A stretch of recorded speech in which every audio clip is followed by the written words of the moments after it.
begins in silence. The kind of silence that doesn't come from the world outside, but from within. The silence that creeps in when your will is gone, when your thoughts are louder than your soul and your choices. Don't feel like yours anymore.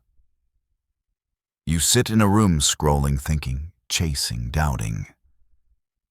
But underneath all of it, there is a quiet question that has haunted you for years. Why do I feel like I'm not the one in control of my own life? You know how to talk. You know how to act. You know how to pretend. But deep down, you're terrified that your mind is running you, not the other way around. The truth, most people are not thinking. They're being thought. They're not living, they're reacting. Reacting to their fears, their past, their conditioning, their trauma. They mistake the noise of their anxiety for intuition. They confuse overthinking with awareness. And they mistake control for freedom. But you can't fake mastery. The world doesn't obey someone who can't even sit in their own presence without distraction. You can't lead your life if you haven't faced your mind. Carl Jung once said, "Until you make the unconscious conscious, it will direct your life, and you will call it fate." And that is the trap, mistaking your patterns for destiny.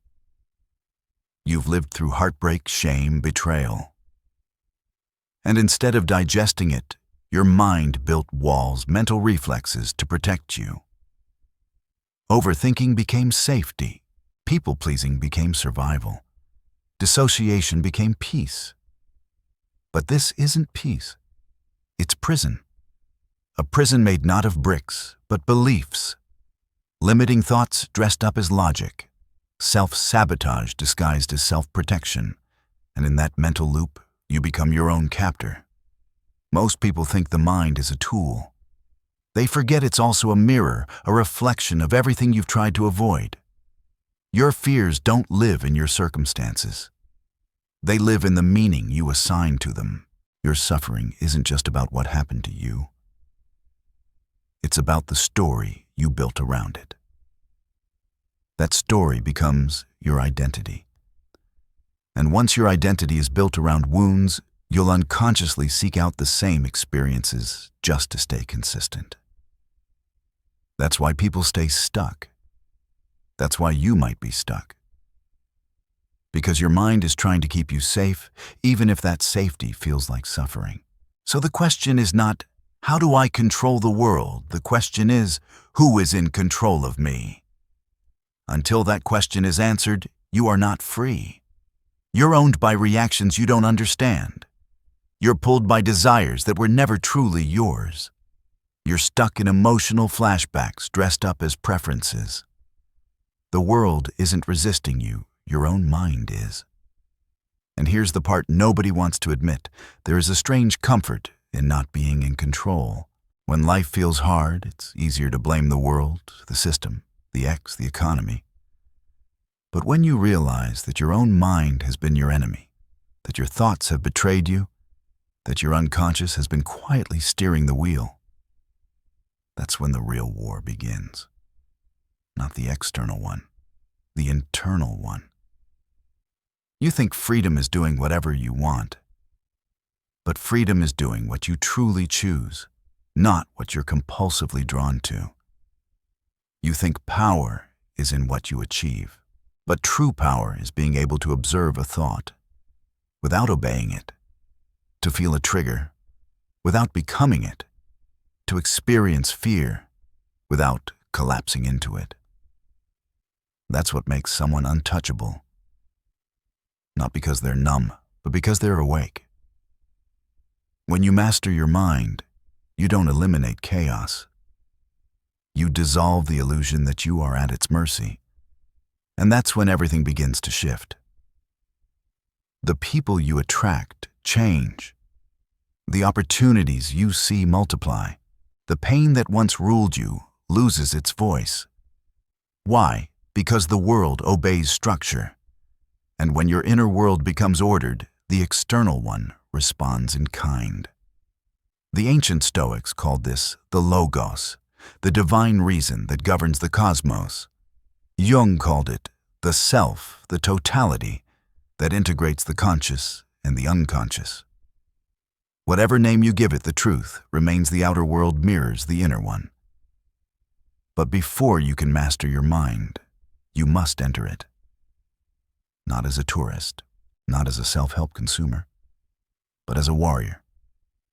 Because what's in there is everything you've avoided. The memories you suppressed, the fears you denied, the desires you were ashamed to admit. And until you face them, they will continue to control you. Quietly, invisibly, absolutely. So ask yourself now, in the quiet of your own soul, are you the master of your mind, or are you just surviving it? Most people never face their mind because they're terrified of what they'll find. It's not the fear of demons, it's the fear of truth. And truth doesn't scream, it whispers. It whispers when you avoid that conversation, when you scroll past that uncomfortable feeling, when you smile instead of speak. Truth is not what breaks you, it's what you refuse to break open. Every time you react without understanding, the mind reinforces the pattern. The brain wires itself based on repetition. That's neuroplasticity, but twisted. The more you avoid, the more the avoidance becomes you. The more you chase validation, the more your identity wraps around needing it. Over time, the you that you think you are becomes nothing more than a patchwork of unresolved reactions. You mistake personality for programming. But they're not the same. Personality is fluid, alive, evolving. Programming is rigid, automatic, blind. And the tragedy is, this most people will live and die, never knowing the difference. You weren't born anxious. You weren't born insecure. You weren't born reactive. These were installed layer by layer, moment by moment, through pain you didn't know how to process. The mind, like any good defense mechanism, built walls, and then forgot it built them. That's how the unconscious is formed. Jung called it the shadow, everything about you that was once alive but got buried. Not just the ugly parts, but also the beautiful parts you didn't feel safe enough to express. The confidence, the power, the desire, the knowing. And so you became a mask, a persona, designed to be accepted by the world, but divorced from your own soul. You perform strength, but feel hollow. You smile, but something inside aches. You function, but you're not free, because every mask becomes a cage. And eventually the world doesn't see you, it sees your survival strategy. People treat you the way you taught them to. But here's what they never told you, the people who trigger you the most. They are not the problem. They are the mirror. They're revealing the parts of you you've disowned, the parts still begging to be reclaimed. The truth is, you don't hate them. You hate the part of yourself that feels weak in front of them. When someone ignores you and it shatters your confidence, that isn't about them. That's a story. An unconscious association likely rooted in an old wound. Maybe you weren't seen as a child. Maybe love was conditional. Maybe worth was measured by achievement. And now your nervous system treats every small rejection as a threat to your survival. That's not you. That's the ghost of your past, hijacking your present. And until you pause, until you observe that trigger with awareness instead of judgment, until you feel the original wound instead of running from it, your life will be an endless reaction. Every relationship a reenactment. Every conflict a loop. Every goal a distraction from the real task, self-mastery. Nietzsche said, "He who cannot obey himself will be commanded." And that is the core of all internal suffering, the split between who you are and who you obey. Do you obey your fear, your craving, your avoidance? Or do you obey something higher, deeper, more rooted in truth? The world will always pull at your emotions. But the key is not to stop feeling. The key is to feel consciously, to become aware of what's yours and what's not, to understand the difference between an emotion and an emotional possession. Emotional maturity isn't the absence of feeling. It's the presence of choice in the face of feeling. Most people are owned by their pain, and pain, when left unintegrated, becomes powerlessness. That's when the world starts to control you. Not because it's stronger, but because you've handed over the keys. Here's the paradox. You can only control the world to the degree that you no longer need to. Mastery doesn't mean domination. It means alignment. It means no longer chasing, grasping, panicking. The man who has mastered his mind no longer needs to manipulate outcomes. He moves with intention, not desperation. With clarity, not chaos. He doesn't seek control, he is control.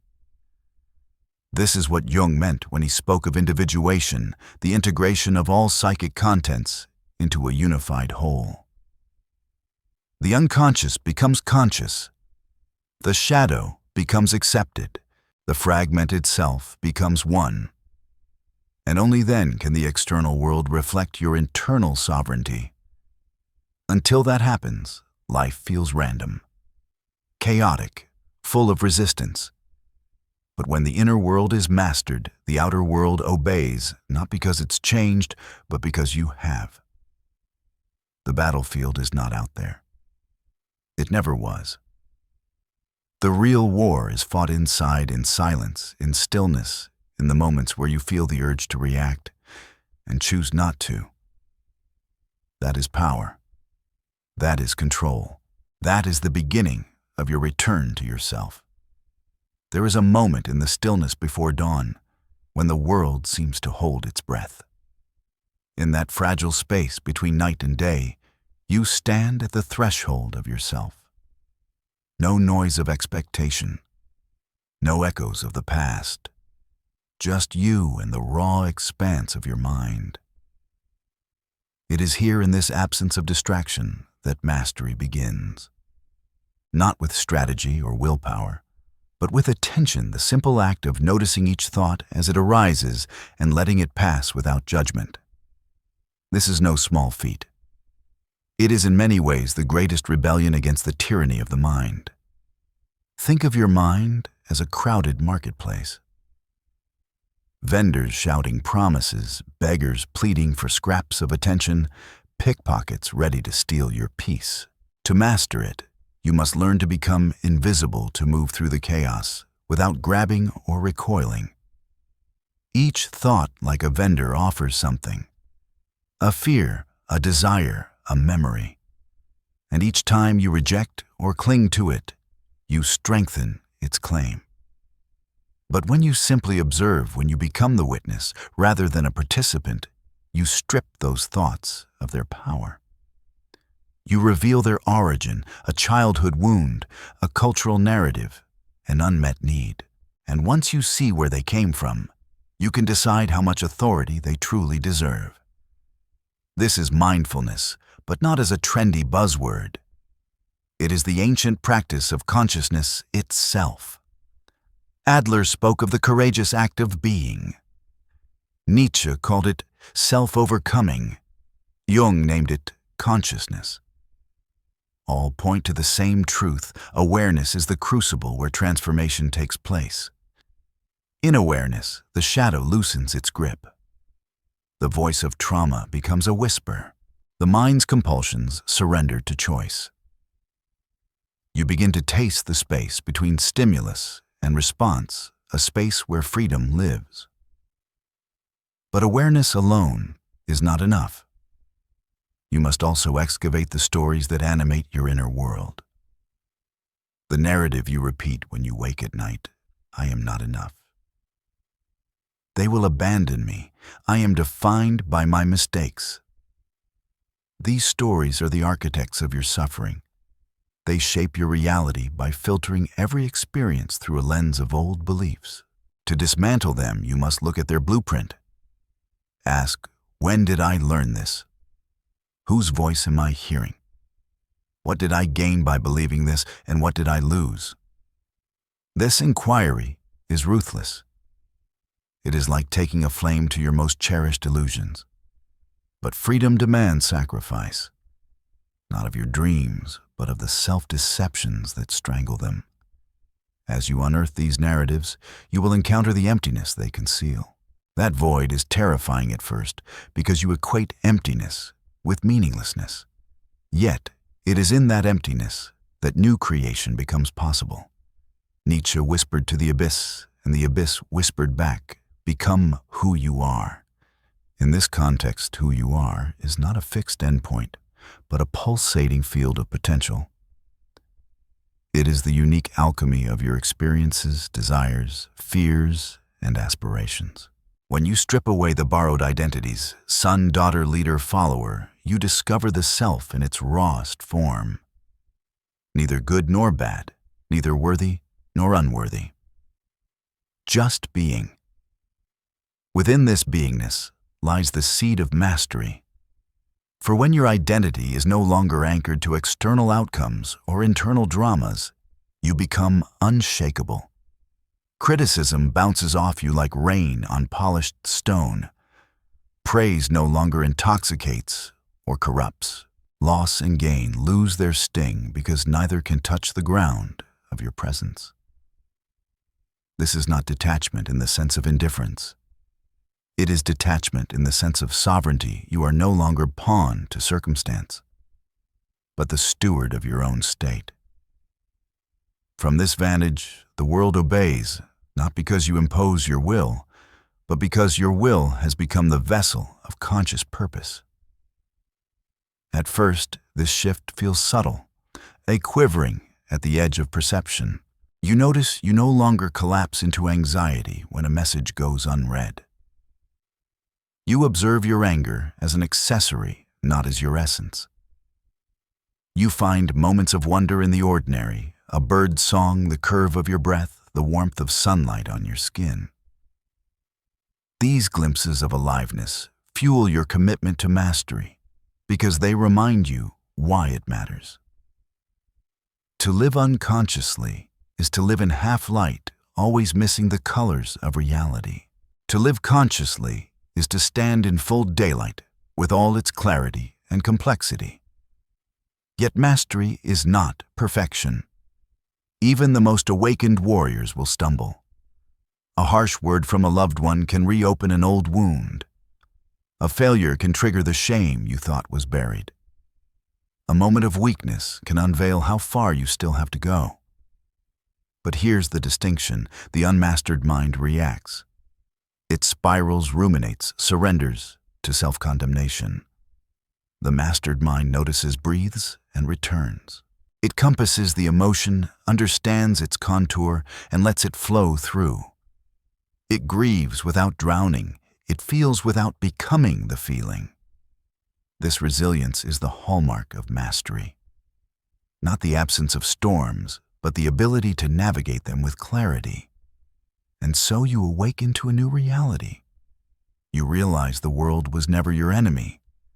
It was the stage upon which you projected your inner conflicts. Now, as the director of your own psyche, you choose the scenes you play out. You cultivate compassion for yourself and for others because you understand that most people are acting out of unseen forces, not malice. You extend kindness not as a strategy, but as an expression of your own inner wholeness. You pursue goals not from scarcity, but from the generosity of being. And in this state, you wield influence without coercion. You inspire without preaching. You guide without controlling. You lead not by force, but by presence. This is the essence of mastery the world obeys, not because you bend it to your will, but because you have mastered the world within. The outer realm becomes a reflection of your inner harmony. Challenges become mirrors for growth, not threats to your identity. Relationships become collaborations of awakening, not battlegrounds of projection. Success becomes a byproduct of alignment, not a desperate quest for validation. You are no longer the prisoner of your thoughts. You are their custodian, and in that custody lies your freedom. Tomorrow the sun will rise again. The mind will chatter. Emotions will surge. The world will offer its temptations and its trials. But you will stand differently. You will remember the silence at dawn.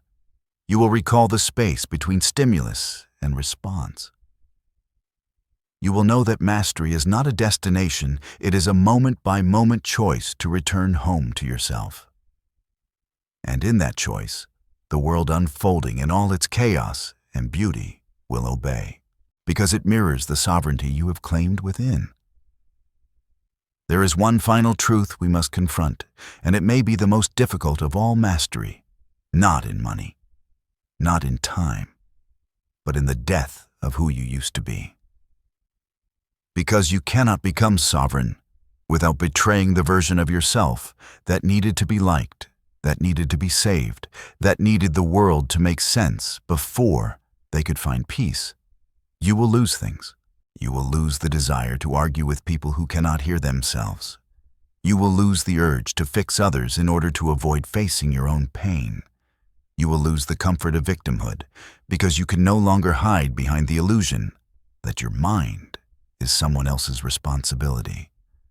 Most of all, you will lose the false self of the one that formed through fear, through mimicry, through survival. That persona that shell that shadow mask will begin to crack, and when it does, you may feel like you're dying. But this is not death. This is the first breath of your real life. Because on the other side of that collapse is something holy, something terrifying, something free. A life not dictated by what others think, or what society demands, or what your trauma rehearses. A life authored by you. Consciously, moment to moment, word by word, breath by breath. But you must choose it. No one can walk into your mind and clean it out for you. No one can face your shadow. No one can unlearn your patterns. And no one, not even the most loving partner, or the most powerful mentor, or the most sacred teaching, can force you to master yourself. Because mastery isn't given. It's not downloaded. It's not earned through ritual or performance. It's chosen again and again in the places where no one sees you, in how you speak to yourself when you're alone, in whether you pause before reacting, in how you treat the part of you that still aches, still doubts, still longs for rescue. This is the sacred discipline of inner command. It's not glorious. It's not loud. It often looks like nothing from the outside. But inside it is revolution. When you choose not to react, you shift reality. When you stay with a difficult emotion, you reclaim energy. When you say no from clarity, not defense, you draw a new boundary around your soul. And when you listen to the quiet inner voice, the one that isn't afraid, the one that isn't rushed, you touch something eternal. That voice is not your ego. It's not your persona. It's the self, the part of you that remembers why you came here. Jung wrote, "The privilege of a lifetime is to become who you truly are." But that privilege is not a given. It is earned through confrontation, through collapse, through integration, through walking into the dark corridors of your psyche and not running when the door creaks open, through listening to the child you abandoned in yourself and choosing to raise them, not shame them, through realizing that power isn't control over others, but dominion over the wild, chaotic currents inside your own mind. And once you taste that power, not as ego, but as presence, everything changes. You stop being pulled into the games of others. You stop leaking energy trying to be understood by people who cannot even hear themselves. You stop fearing failure because your worth is no longer attached to outcome. And you stop betraying your truth just to belong. When you master your mind, you stop chasing the world. Because now the world begins to respond, not to your image, not to your mask, but to the force of truth that moves through you. It obeys the clarity of your boundaries. It respects the silence of your discernment. It meets you where you are because you finally met yourself. But if you don't choose mastery, if you continue to hide, to numb, to pretend, then your mind will rule you in secret, and you won't even realize it. You'll call your dysfunction just who I am. You'll defend your triggers as personality traits. You'll repeat the same story in different bodies, different jobs, different friendships, never understanding that the common thread is you. You'll become a puppet with invisible strings and call it fate. So ask yourself now, how much of your life is truly yours? How many decisions are made by you? And how many are inherited from someone else's fear? How much of your energy is spent on reaction instead of creation? How many parts of yourself have you silenced just to be accepted? And how long will you wait? To come home. The mind is a brilliant servant, but a dangerous master. And only when you master it, only when you dissolve the illusions, integrate the shadow, reclaim the self, does the world begin to shift. Not by force, not by chance, but by law. The outer world is a mirror of the inner one. Always has been, always will be. Master your mind, and the world obeys. Why you feel attacked and how to transcend it. There's a moment silent, almost imperceptible, when something inside you recoils. It's not loud. It doesn't scream. But it twists. A word, a glance, a joke, and suddenly you're pierced. You might not show it, not immediately. But inside you tense, you guard, you prepare for war. You feel attacked. And the worst part is, you don't know why. The moment was small, but the wound it struck wasn't. It's like the world touched a place you didn't even know was still bleeding. And now your body, your voice, your eyes, they're all protecting something buried, something ancient, something you never dared to name. If this has happened to you, you're not weak, you're human. But until you understand what's truly happening in those moments, you will keep mistaking protection for strength and reaction for identity. You will confuse your armor for yourself. The truth is, we don't feel attacked because of the world. We feel attacked because of where the world touches the fractures within us. And those fractures, they are old, formed in childhood, reinforced through silence, and hidden behind smiles. Most people are carrying unspeakable things, wounds dressed up in personality shame, disguised as values. The ego learns to defend itself, not with truth, but with illusion.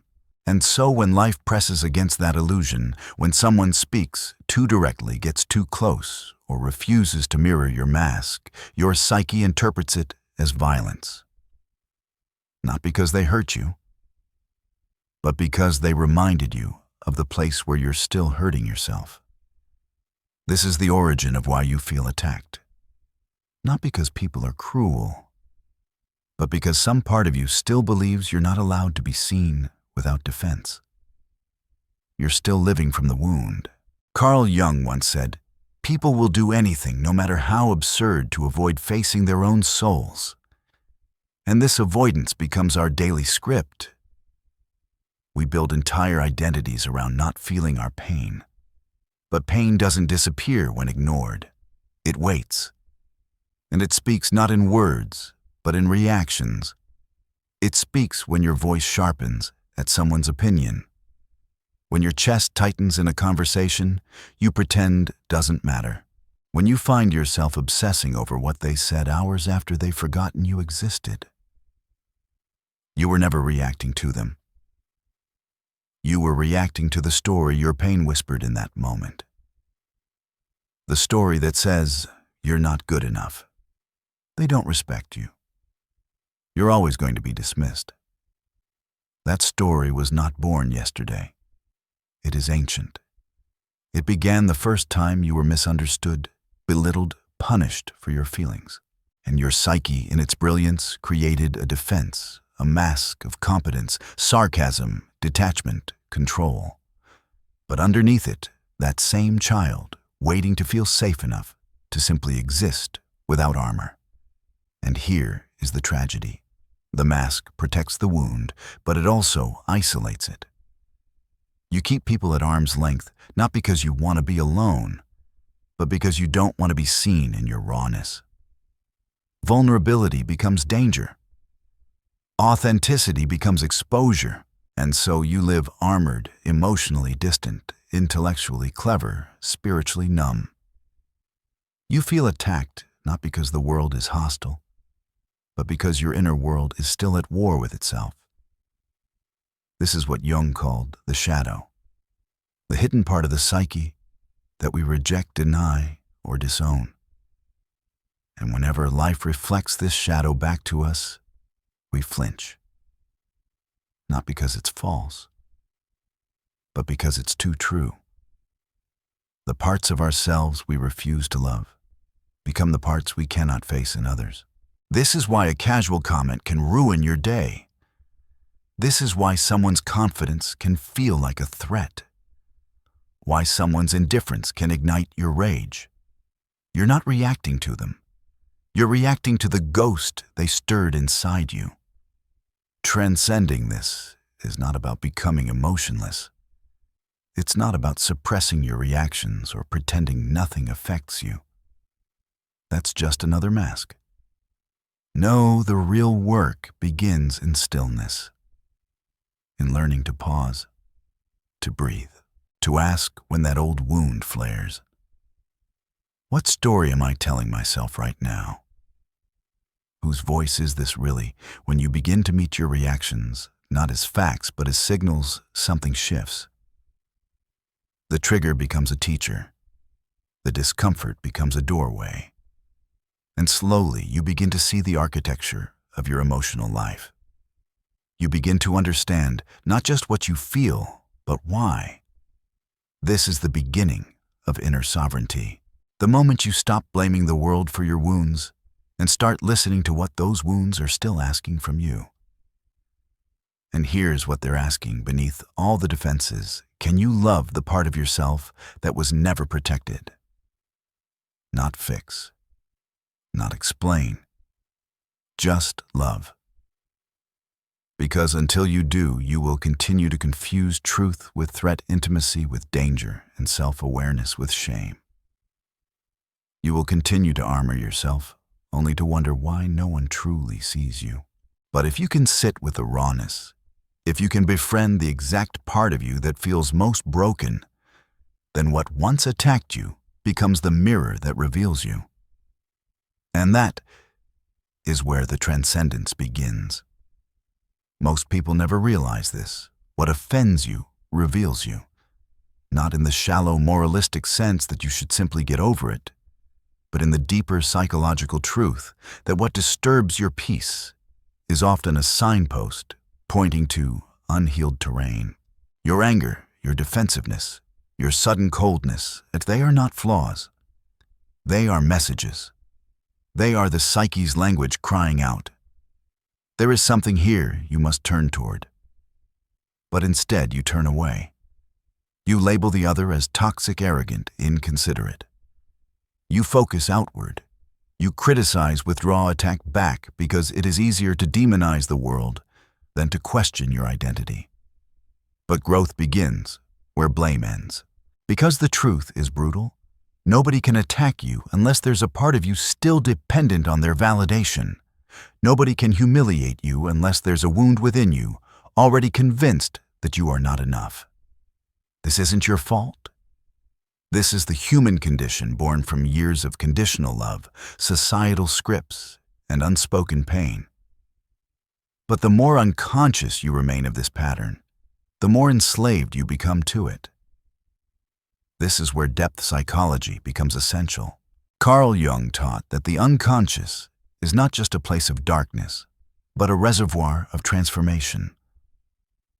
What we repress doesn't just vanish. It becomes fate. Until you make the unconscious conscious, he wrote, it will direct your life, and you will call it fate. Every reaction you have that seems irrational, every argument that escalates beyond logic, every time you can't explain why you're hurt, that is your shadow speaking.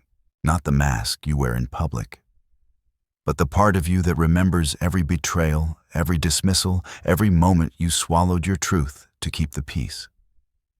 And every time something in life touches that place, the shadow rises not to harm you, but to be heard, to be integrated, to be known. But we were never taught how to do this. We were taught to perform, to win, to hide our feelings behind sarcasm, to cover our confusion with certainty, to weaponize intellect to avoid emotional exposure. And so our entire adult self becomes a defense mechanism masquerading as identity. You think you're reacting as you, but it's the pain reacting through you. And yet, there is another way, a deeper way. It begins with observation, the ruthless kind. The kind where you no longer seek to be right, but to be real. Imagine the next time you feel attacked. Pausing. Not lashing out, not shutting down.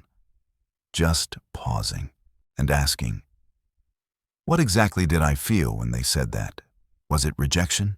Was it humiliation? Was it the old ache of not being heard? Go beneath the reaction. Identify the core feeling. Not the story about what happened, but the emotional texture underneath. Then ask, where have I felt this before? Go back. Go deep.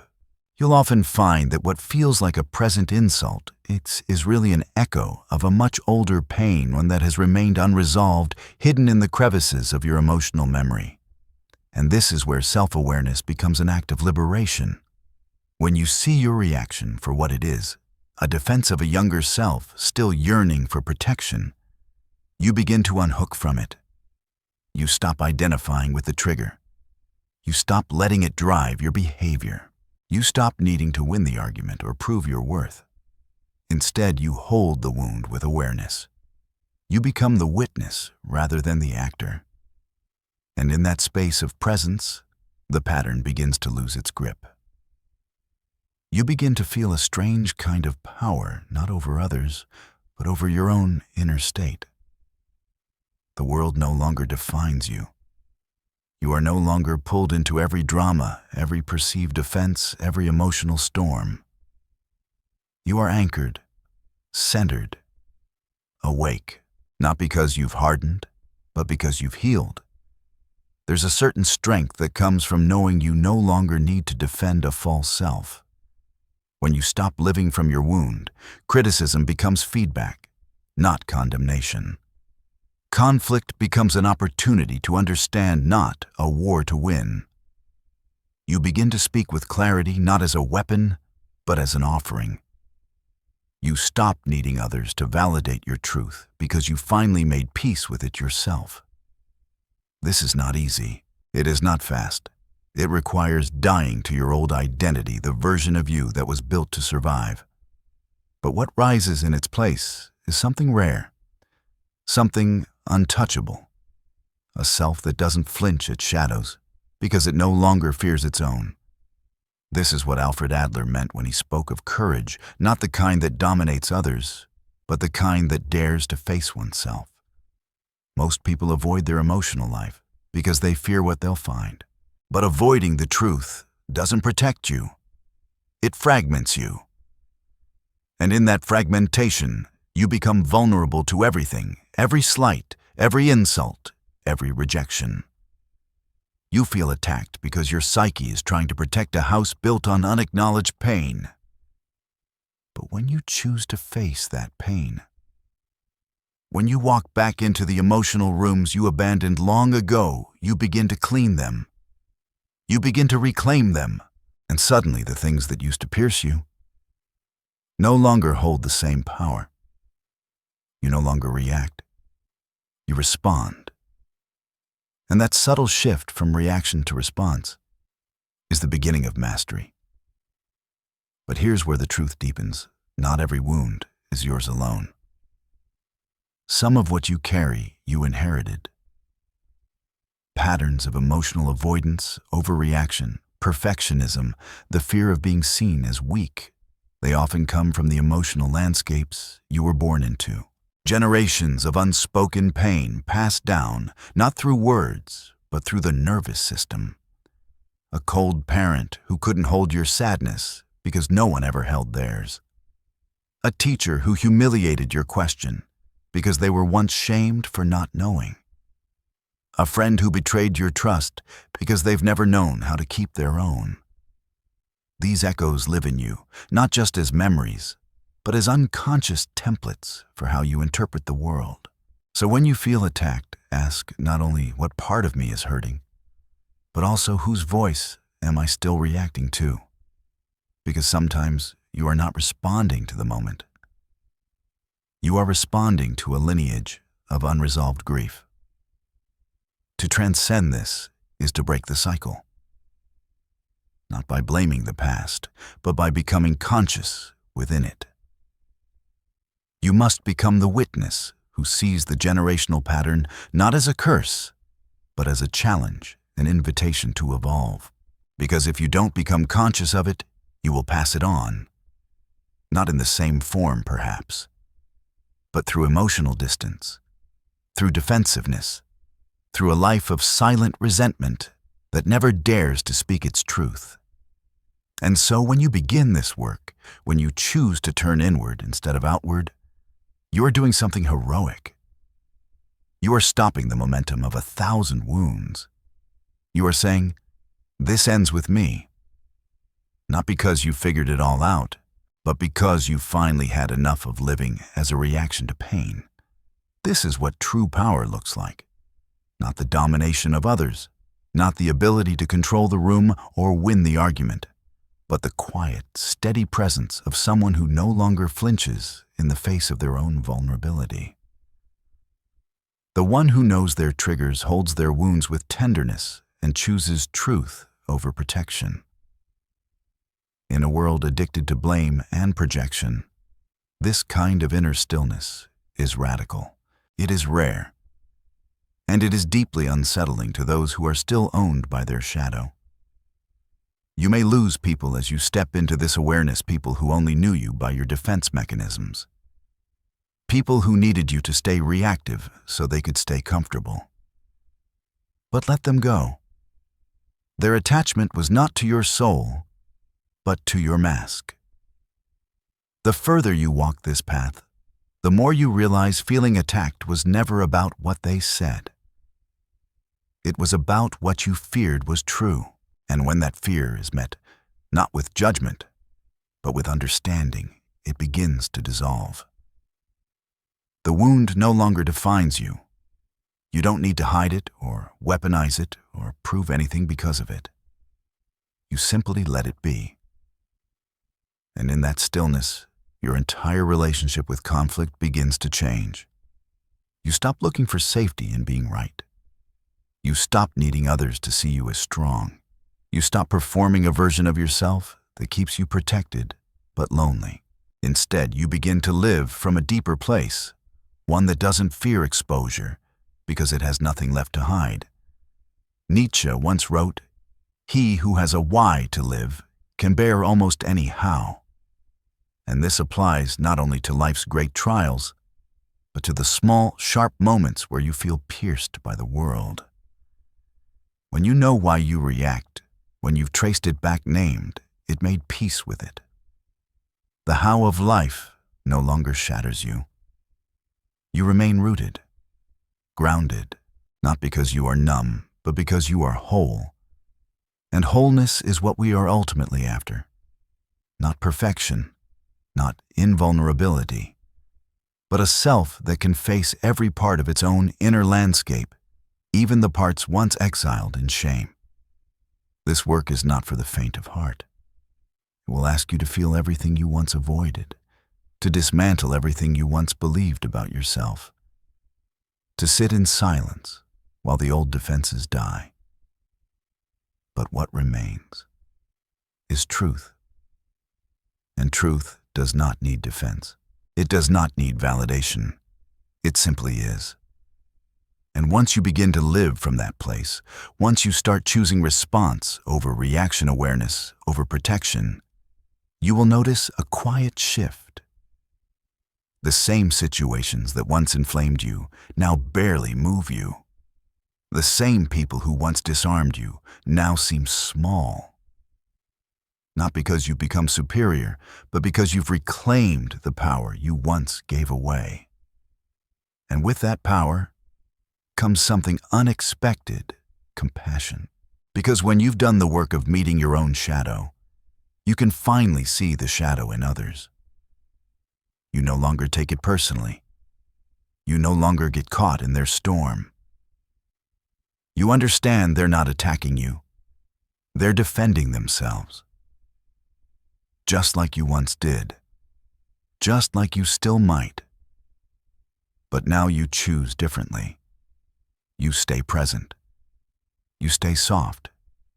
You stay awake. There is a moment subtle, almost sacred, when you no longer feel the need to fight back.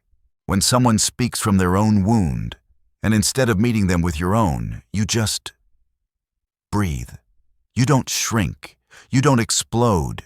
You don't need to prove or defend. You see clearly they are not speaking to you. They are speaking to a phantom, a figure built from their past. And suddenly, you are free. Free from the endless theater of projection and retaliation. Free from the compulsive need to protect the image of yourself you once thought was necessary to survive. This is the quiet revolution, when you realize that nothing truly attacks the real you, because the real you is not built on insecurity. It is not rooted in approval or performance or the fragile scaffolding of reputation. It is something deeper, older, untouchable. And once you find it, everything changes. You begin to live in stillness, even in chaos. Not because you've become indifferent, but because you've become sovereign. When someone insults you, you see it as their pain speaking. When someone withdraws from you, you no longer chase. When someone accuses you unjustly, you do not scramble to correct the narrative. You see their story for what it is: a mirror of their own inner world, not a verdict on your worth. And you stop needing the world to understand you, because you have come to understand yourself. Not perfectly, not completely, but enough. Enough to stop confusing triggers with truth. Enough to stop mistaking discomfort for danger. Enough to remain present even as your old patterns beg you to disappear, to retaliate, to collapse into the old identity that once kept you safe. This is the cost of transcendence. You must leave behind the part of you that needed to be defended.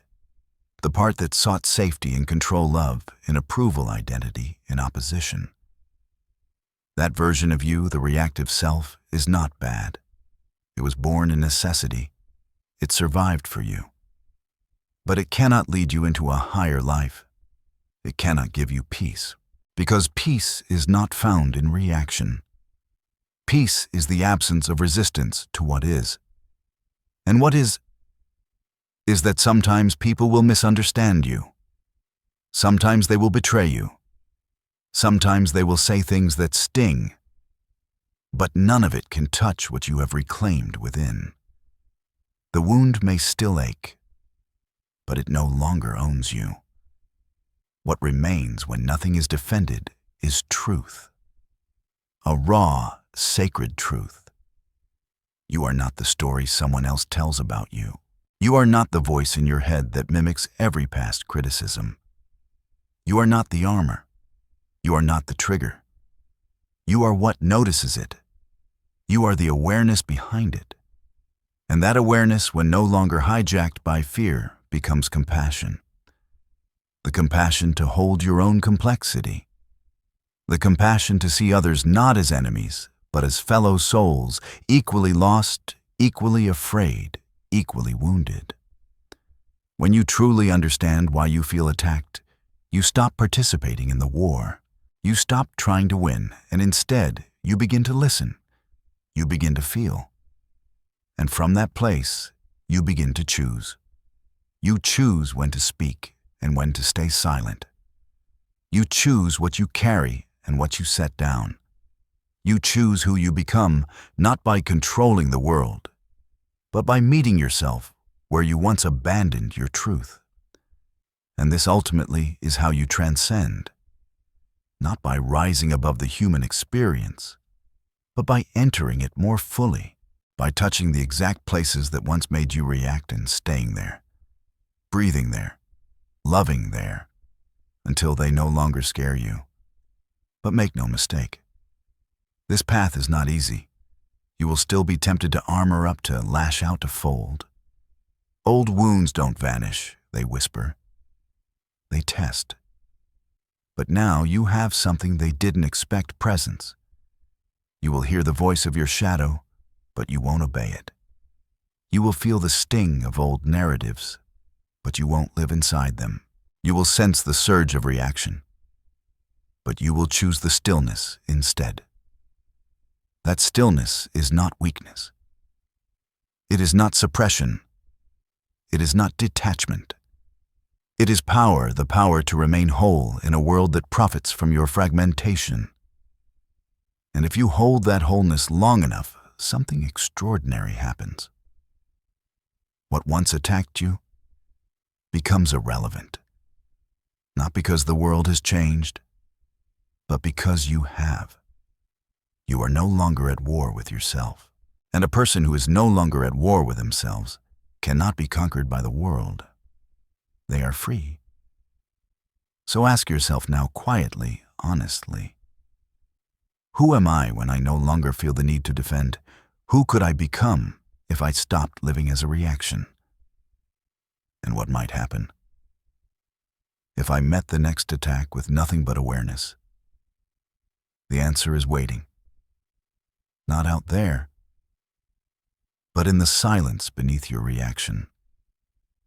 That is where you transcend the power of emotional detachment. It begins in silence, not the kind that brings peace, but the kind that echoes. The kind that creeps in after an argument you didn't have, after a loss you never named, after 100 moments of swallowing yourself just to be acceptable. You sit with your own mind and realize what you feel isn't peace. It's vacancy. Something inside you went numb long ago, and you've been calling it strength. You've been calling it composure, calling it control. But behind that stillness is a silent scream. The world taught you to care so much that it broke you. Then it turned its back and told you to grow up. So you did. You learned to detach. You learned that if you don't feel, you don't break. If you don't hope, you can't be disappointed. If you don't love, you can't lose. But that survival instinct, the one that froze you in time, was not freedom. It was exile. And now you're still living, but only in part. Emotionally exiled. Detached not because you chose to rise above, but because feeling was no longer safe. But what if I told you? Emotional detachment is not always a trauma response. What if I told you there is a higher form of detachment, not the deadened kind, not the dissociated kind, but the kind that sees clearly, feels deeply, and chooses wisely? You don't transcend suffering by avoiding emotion. You transcend it by learning how to stand in the storm without letting it shatter your soul. This is the power of true detachment. Not avoidance, not suppression, but the quiet ability to feel without being enslaved by what you feel. It is the discipline of the soul, a precision of inner perception, the refusal to let the external world hijack your inner life. Carl Jung wrote, "Emotion is the chief source of all becoming. There can be no transforming of darkness into light without emotion." But what he did not mean is to drown in it. He meant to face it consciously, to let it move through you, not own you. In our modern age, we've confused sensitivity with weakness and detachment with apathy. But there is another way, a middle path, one that doesn't kill the heart, but commands it, one that doesn't turn away from life, but watches it with unflinching clarity. To begin to understand emotional detachment as a power, not a pathology, you must first confront why you overattach, why you spiral, why your identity gets so tangled in outcomes, validation relationships, approval. It's not because you're weak, it's because your nervous system was trained to associate emotion with survival. For the child who learned that love must be earned, every silence becomes a threat. For the adult who never healed every rejection becomes abandonment. So we chase, we perform, we attach. Not out of love, but out of fear. And when that fear gets too heavy to carry, we do the only thing left, we shut down. We become cold, hard, logical. We pretend nothing gets to us. But that is not detachment. That is self-abandonment, wearing a mask. True detachment begins not with the severing of emotion, but with the recognition of emotional dependency. Ask yourself who or what have you handed your peace to? What person, opinion, situation, outcome has the power to destroy your inner state? That's your leash. That's the chain you must break. Not by becoming numb, but by becoming whole. When Nietzsche said he who has a why to live can bear almost any, how he was speaking to this power, the power of internal anchoring. When you are anchored to something deeper than emotion, principle, purpose, presence, you become immovable, not heartless, but sovereign. You cannot control the world, but you can train your response to it. And emotional detachment in its highest form is that training. It is not a denial of the emotional realm, it is its transcendence. To detach is not to feel less, but to suffer less. And that begins the moment you stop needing everything to go your way in order to be okay. That is the shift. That is the awakening. There is a reason emotional detachment feels like a betrayal to the parts of you that were raised to care too much. Because for so long, your worth was tied to your capacity to feel for others, often at the expense of feeling for yourself. You were praised for your empathy, your concern, your availability.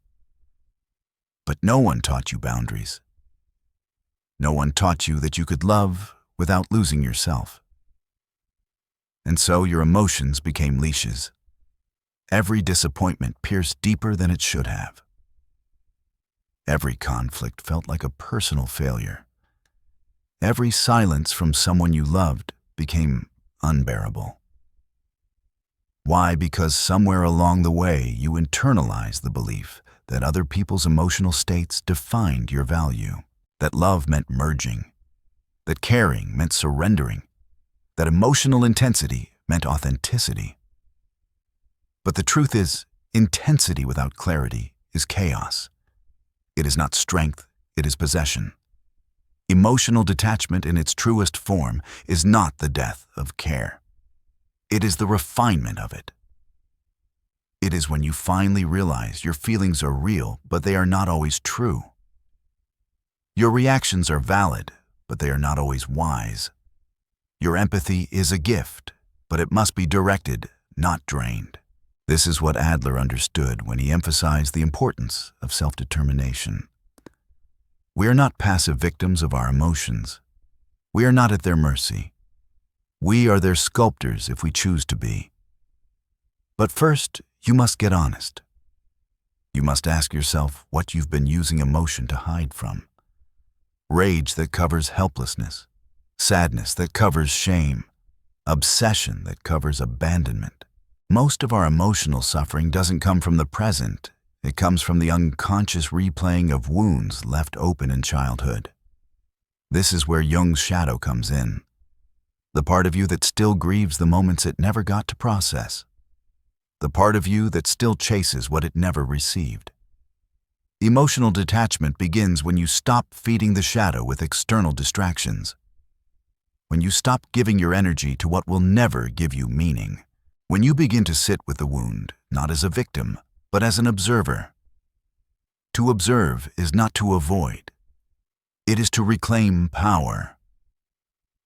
When you can look at your own emotional patterns without reacting, you've already stepped outside them. That's the gateway to detachment. That's when you stop becoming your feelings and start witnessing them. The Stoics understood this well. Marcus Aurelius wrote, "You have power over your mind, not outside events." Realize this, and you will find strength. That is not apathy. That is mastery. Detachment means no longer being owned by what you cannot control.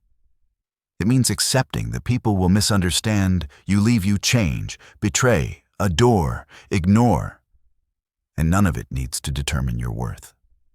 This is the hard truth. Most people are emotionally reactive because they are spiritually hollow. They live in echo chambers of projection and pain. Their value is borrowed. Their identity is outsourced. Their self is unguarded. Emotional detachment is the turning inward. It is when you begin to reclaim your inner life as sacred ground. Not everyone should have access to your nervous system.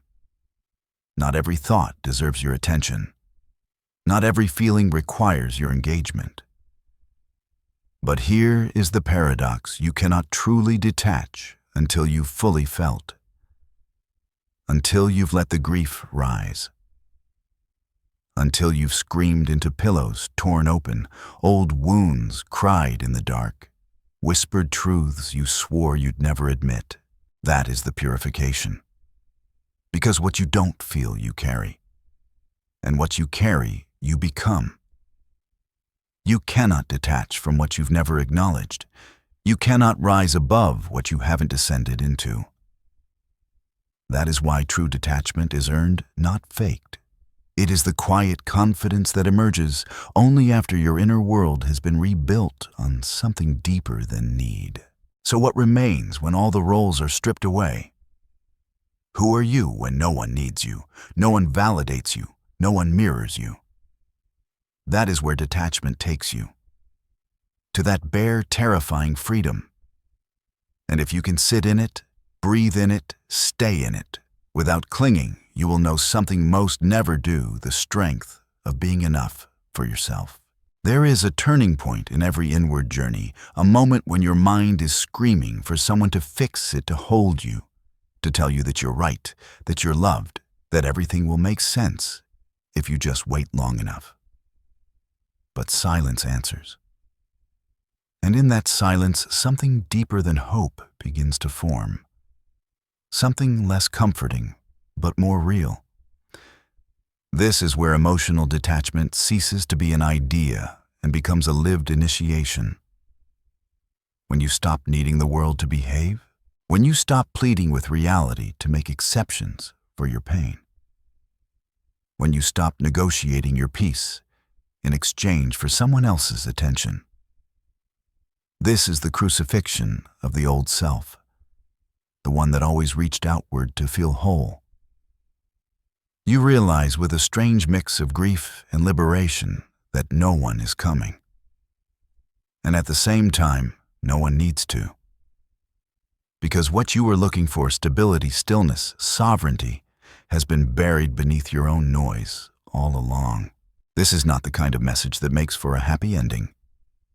It's the kind that confronts, that strips away illusions. And that's precisely why it's powerful.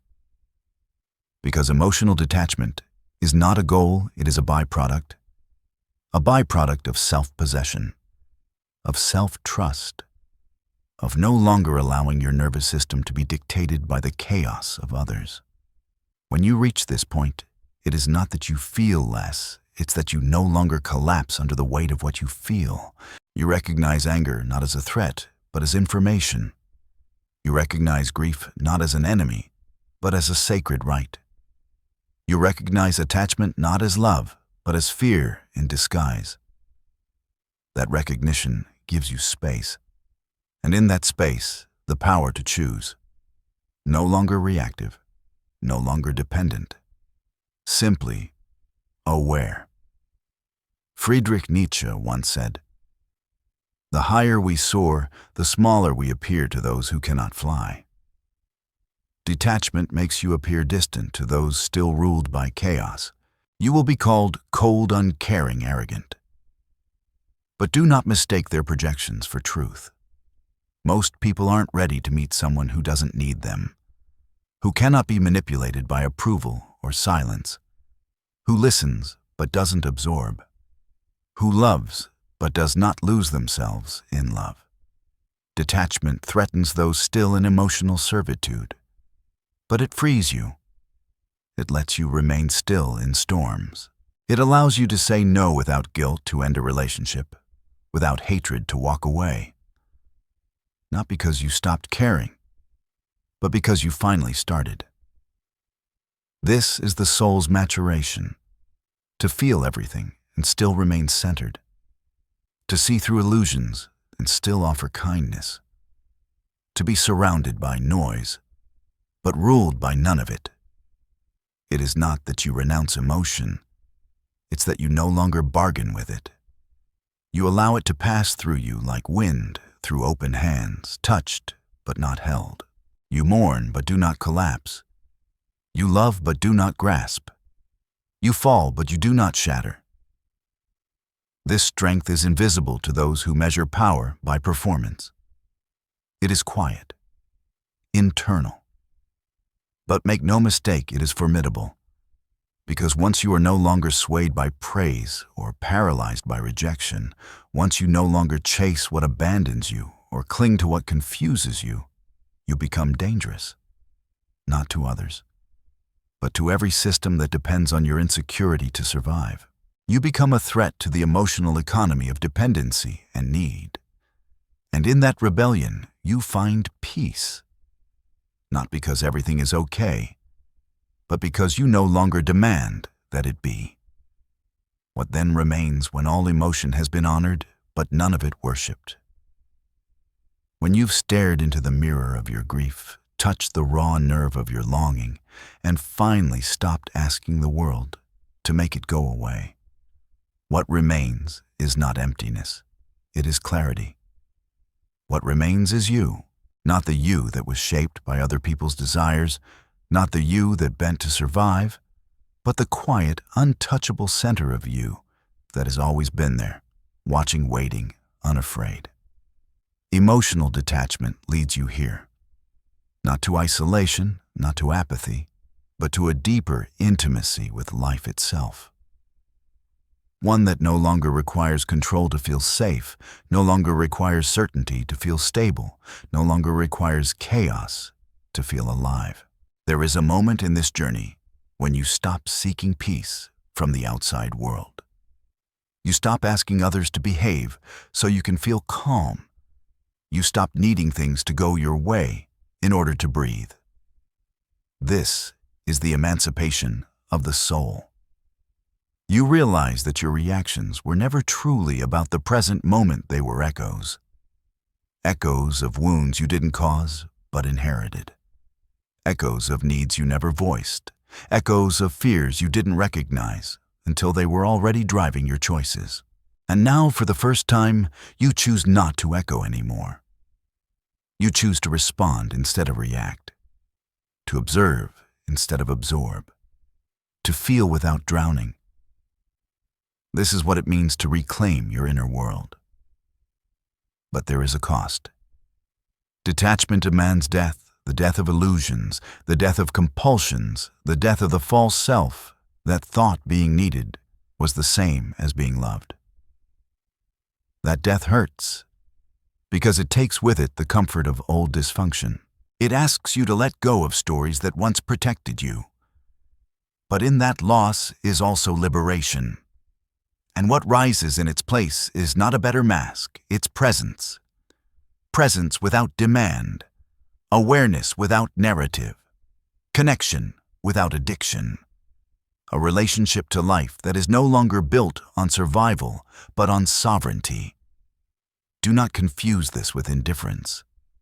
The detached soul feels everything but clings to nothing. That is what makes it unshakable. That is what makes it beautiful. When you can sit across from someone in chaos and not become their storm. When you can hear rejection and still respect yourself. When you can lose something once precious and still bow to life as it unfolds. That is power, not the power to control, but the power to remain whole.